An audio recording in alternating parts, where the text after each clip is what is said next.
Welcome to Carter's Retro Reviews. Today we're going to be reviewing Waku Waku 7 for the Sega Saturn. Now, I don't know if you know this, but Waku Waku is actually Japanese for Carter needs to stop being so damn lazy and put a damn t-shirt on so he can do this intro, while at the same time being slightly resentful that he actually has to, because people will freak out and stop watching the video if they don't. Understandably, I can see why that would be the case. I mean, who really wants to see a half-naked man anyway? No man, not even women want to see that. But that's exactly what Waku Waku means. Now, why Waku Waku? I don't understand.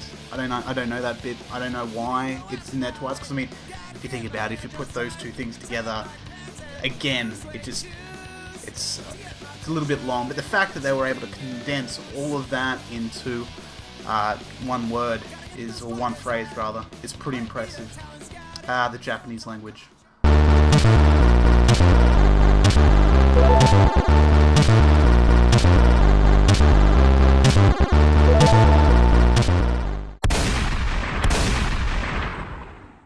It's been roughly 5 minutes since I last reviewed a fighting game, so why not get back on the horse and review a game which was originally released on the Neo Geo, only to be ported to the Saturn as a Japanese exclusive. It was also released on the PS2. This game was made by Sunsoft, who've done a few other titles for the Saturn, which includes Hibariki's Poito? Fuck, I'm never going to get that name right. Hibariki's Poito, I think that's how it's pronounced, Galaxy Fight, Albert Odyssey, Myst in Japan and Europe, and Astra Superstars, which also got a port to the Sega STV.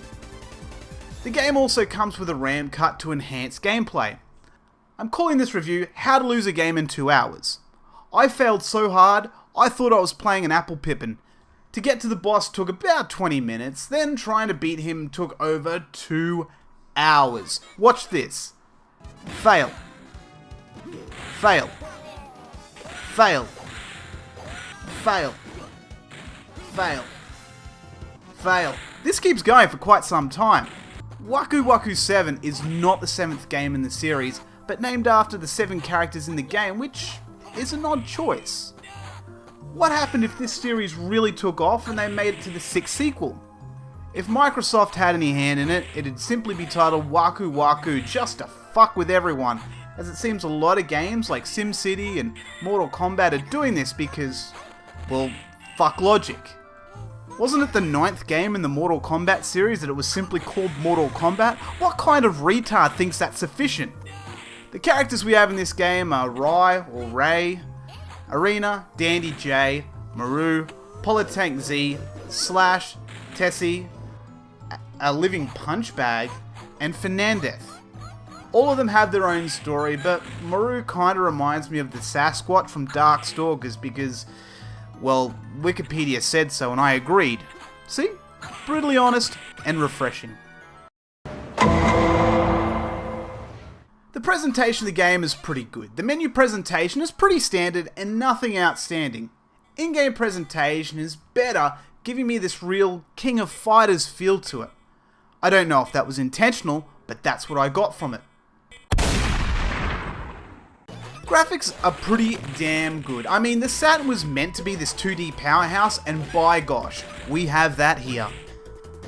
However, like other Neo Geo ports I've covered, I felt like they did do some cut downs. It's not obvious unless you compare them side by side, but when you're playing the game, there's very little glitching. It just seems like the detail and the sprites are not really as crisp as they could be, which is a shame really, because Capcom have proven again and again that it is very possible to do amazing ports on the Saturn. And this just isn't 100% there. It's not bad by any stretch of the imagination, but felt like it could be done slightly better when comparing it to Capcom Fighters. And it's not like this game has so much content that there wasn't enough space. It just feels like either a slightly lazy port, or something they would have had to do from scratch if they ever wanted to port it over perfectly, which is both costly and time consuming. Sound is alright, not very memorable and not bad, very middle of the road. To be honest with you, I went back and watched my footage to remind myself on what it even sounded like. The music's different for each character, but short of that, meh. Sound effects are fine.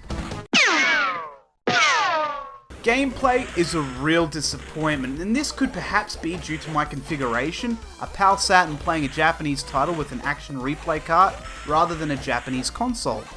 But the gameplay is at half the speed of the Neo Geo version. I went and did a comparison, and the difference is painfully obvious. And of course, the follow-on from that is that the controls are really sloppy and unresponsive most of the time. Worst part is the game actually gets slower the longer you play it. It was getting to a stage where Fernandez was impossible to beat because the game wasn't reacting when I needed it to. Hiding behind a wall of blocking doesn't always work either. There are some moves which break blocking, making it incredibly frustrating. The button config is not too bad, but it's really the only highlight here, sadly. The replay value is good from 7 characters, which is a little, limiting, but I felt that at the same time, after hearing what I had to say about gameplay, do you really think you're coming back to play this? It has 2-player, which makes zero difference to the speed problems we had. Would I recommend the game?